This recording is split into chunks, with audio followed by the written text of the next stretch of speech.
Hi, this is Cameron back again with another Vinyl Finds video. I've been away for the last 3-4 weeks. I was on vacation in the Dominican Republic with my family.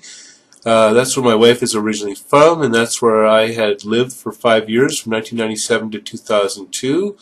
I didn't end up bringing any records, new purchases back from the Dominican Republic as I had hoped. The one store that I used to frequent when I was living there is now closed after it had been open for 30 or 40 years. So it looks like the closure of record stores is affecting the whole world. I did end up bringing back 50 records that I'll show in another video that I had stored there at my in-laws over the past 15 years since I last lived there. So I'm sure they were glad to clear themselves out of having those things stored. So what I'm going to show today are some records I've picked up in the past week since I did return. These were all dollar purchases except for one, which was $2, and I'll point that out when I get there. So to start off, I have Berlioz's Symphonie Fantastique. This is on Music Disc label.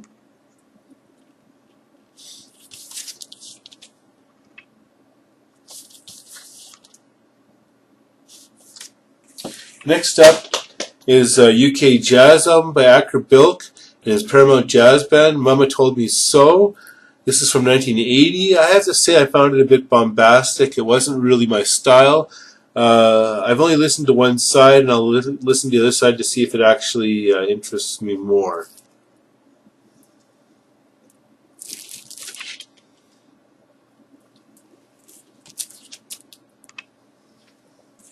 This was a nice find, a Canadian album featuring Billy Cowsill from the Cowsills. He had moved up to Canada in the 1970s, I think first of all Vancouver, then later on Calgary.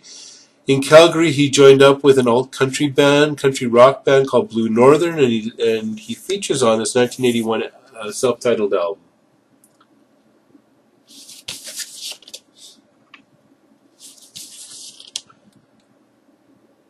I have to say I enjoyed that album quite a lot. Next up is what was quite a reasonably enjoyable jazz album from 1957 by Billy Butterfield and his orchestra. They're playing our song.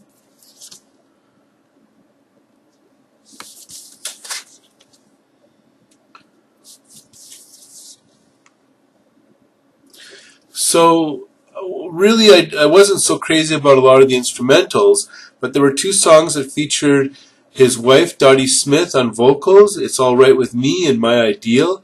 If the whole album had featured her vocals, this would be a top-notch album, but given that most of it was instrumentals, it was a so-so album from my taste. I have to say that for jazz pre-1960, I mostly prefer the female jazz vocalist-led jazz bands versus the instrumental bands. Okay, next up from 1959 is original soundtrack of The Five Pennies featuring the Red Nichols story and on vocals Danny Kaye and Louie Armstrong.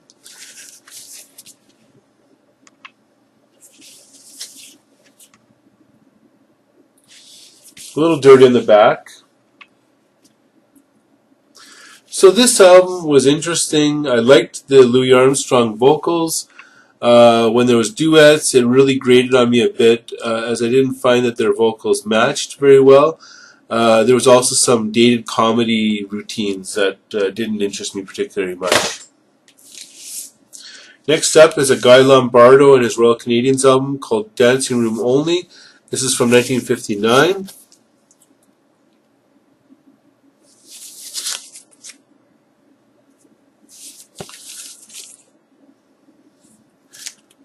So Guy Lombardo is a Canadian jazz leader who I enjoy somewhat. It's instrumental. It's for dancing purposes. Again, it's not my favorite as it doesn't feature female or male jazz vocalists. It's something I can live without, but when I find it cheap at $1, I'll take a chance on it and give it a listen. Next up is an easy listening album from 1964. Robert Maxwell, his harp and orchestra. The album is called Peg of My Heart on Decca label.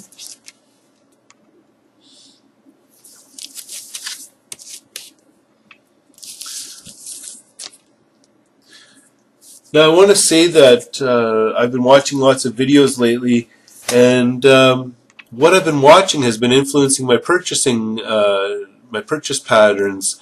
I've been watching tons and tons of Branton Young's videos, going way back to the beginning, and I'm finding that his cool and strange musical tastes are really rubbing off on me, at least on the sense of the cool albums. So I've been trying out lots of easy listening that I wouldn't have tried out years ago.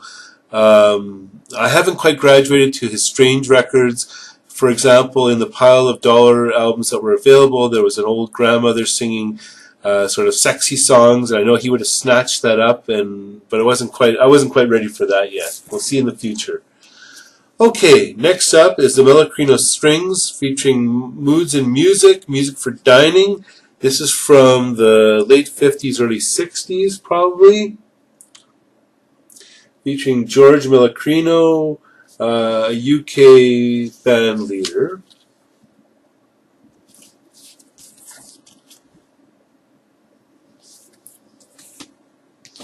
Next up, a Mitch Miller Christmas album called Christmas Songs and Carols, 24 Favorites. Haven't had a chance to listen to this yet.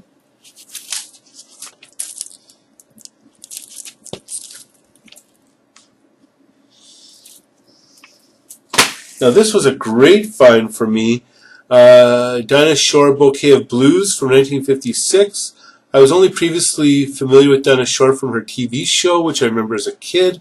But here's her female vocalist-led blues and jazz from the 1950s. I know she was popular from the 40s onwards, and I can see why. She really lights up the songs. I'll definitely be checking out more of her albums as I find them. Next up, another easy listening album, Jerry Vale, The Same Old Moon. So he's an Italian-American singer and actor, but here he's singing in English. The Same Old Moon. This is from 1959.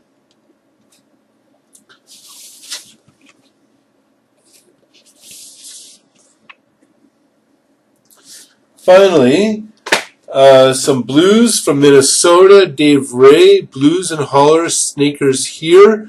This is from the 60s on Elektra label. I had a chance to see Kerner Ray and Glover at our Folk Fest in the 80s and 90s when they reunited, and was really impressed by them. I know Dave Ray died sometime in the 2000s. So I'll be looking for more of his albums as well as the Kerner Ray and Glover albums.